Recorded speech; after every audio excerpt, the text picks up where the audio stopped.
Yo les amis, j'espère que vous allez tous très bien, et je suis super content de vous retrouver pour une nouvelle analyse. Grâce à un petit but inscrit à l'heure de jeu, et au terme d'une partie globalement maîtrisée, le Portugal soulève la première Ligue des Nations de l'histoire. Que peut-on en dire ?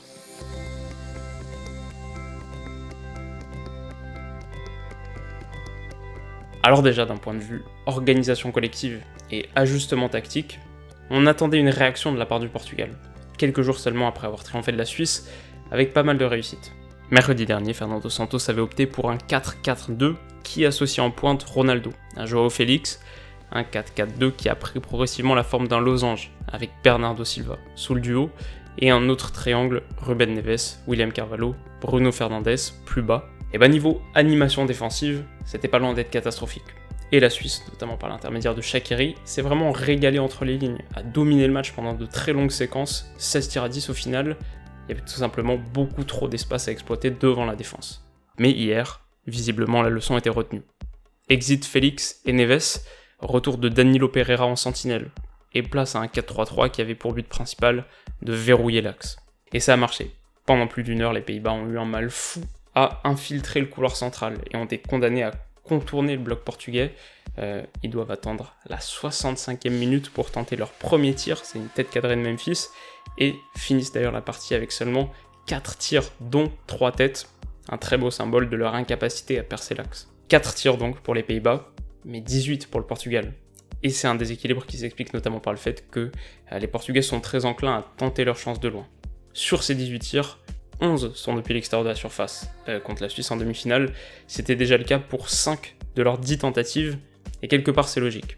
Quant à Ronaldo, Bruno Fernandes, en demi-finale, Ruben Neves, en fin de match, l'entrée de Moutinho, Guedes qui marque l'unique but de la rencontre d'un vrai pétard, même Bernardo Silva, il y a quelques tireurs d'élite dans le lot, et c'est une solution qui a déjà porté ses fruits par le passé.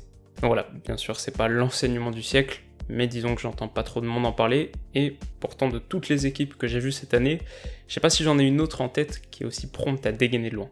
Enfin, un petit mot pour prendre un peu de recul sur ce qu'a réalisé la sélection portugaise. Alors évidemment la Ligue des Nations c'est pas le summum du prestige, quoique d'ici quelques décennies qui sait, mais pour l'instant bien sûr la valeur de ce trophée est encore incertaine. Cela dit, à l'heure des comptes ça fait quand même un titre continental de plus pour le Portugal. Après 2016 et cette superbe première ligne au palmarès, il y aura donc 2019 pour un pays qui prend goût au succès. Et même si Ronaldo a été relativement peu influent en finale, comme en 2016 d'ailleurs où il sort sur blessure, c'est quand même des succès qui porteront sa marque et qui coïncident avec son règne. C'est des succès en sélection que n'ont pas eu Eusebio ou Figo, et ça comptera pour quelque chose. Cela dit, et sur la forme notamment, je dois avouer que je reste un peu sur ma faim après cette finale. Et pourtant ce groupe est tellement talentueux, encore plus talentueux qu'en 2016, il y a vraiment quelques très beaux joueurs, et maintenant j'attends plus. Je pense que le Portugal a ce qu'il faut pour rayonner encore plus fort, faire encore mieux, et pourquoi pas défendre son titre l'été prochain. On passe au top, et j'ai distingué en premier lieu Bernardo Silva. Une passe décisive bien sentie, une influence hors pair. Quelle saison fantastique il a réalisée, et il est pour moi l'un des tout meilleurs attaquants du monde en 2019.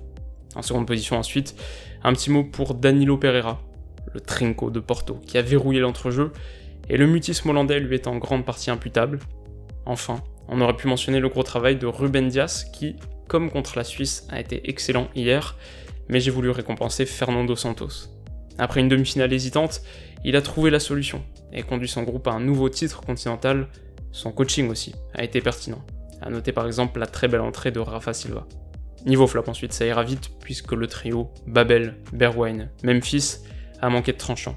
Et pas assez chirurgical quand l'opportunité se présente, il illustre le déséquilibre qui anime le 11 hollandais. L'orange est brillante derrière, incisive au milieu, mais trop terne devant. Il manque un Van Nistelrooy, un Bergkamp, un Van Basten, un Kluivert, ou son Overmars, Robben, Rep. Pour conclure, un bref mot sur Angleterre-Suisse, qui se jouait quelques heures plus tôt. Et comme le montrent ces stats récupérées via l'application mobile OneFootball, les Anglais n'ont pu convertir leur avantage. En 120 minutes de football globalement maîtrisé, 60% de possession, 5 tirs cadrés à 2, ils ont aussi trouvé 2 fois le montant, mais l'emportent finalement au tir au but. Y a-t-il un statut plus inutile qu'une 3ème place de Nations League ? Voilà, en tout cas les amis, c'est donc la fin de cette très courte analyse, et j'espère bien sûr qu'elle vous aura plu. Alors je sais que beaucoup me demanderont de revenir en détail sur la défaite de la France face à la Turquie, mais malheureusement j'ai pas vu le match, donc pas de vidéo prévue là-dessus. En revanche, on se retrouve dès mercredi midi pour une analyse de la Coupe du Monde féminine, enfin, et notamment des chances de victoire de l'équipe de France. Du coup, rendez-vous mercredi. D'ici là, comme d'habitude, prenez soin de vous, passez une excellente journée, et on se dit à bientôt. Bisous.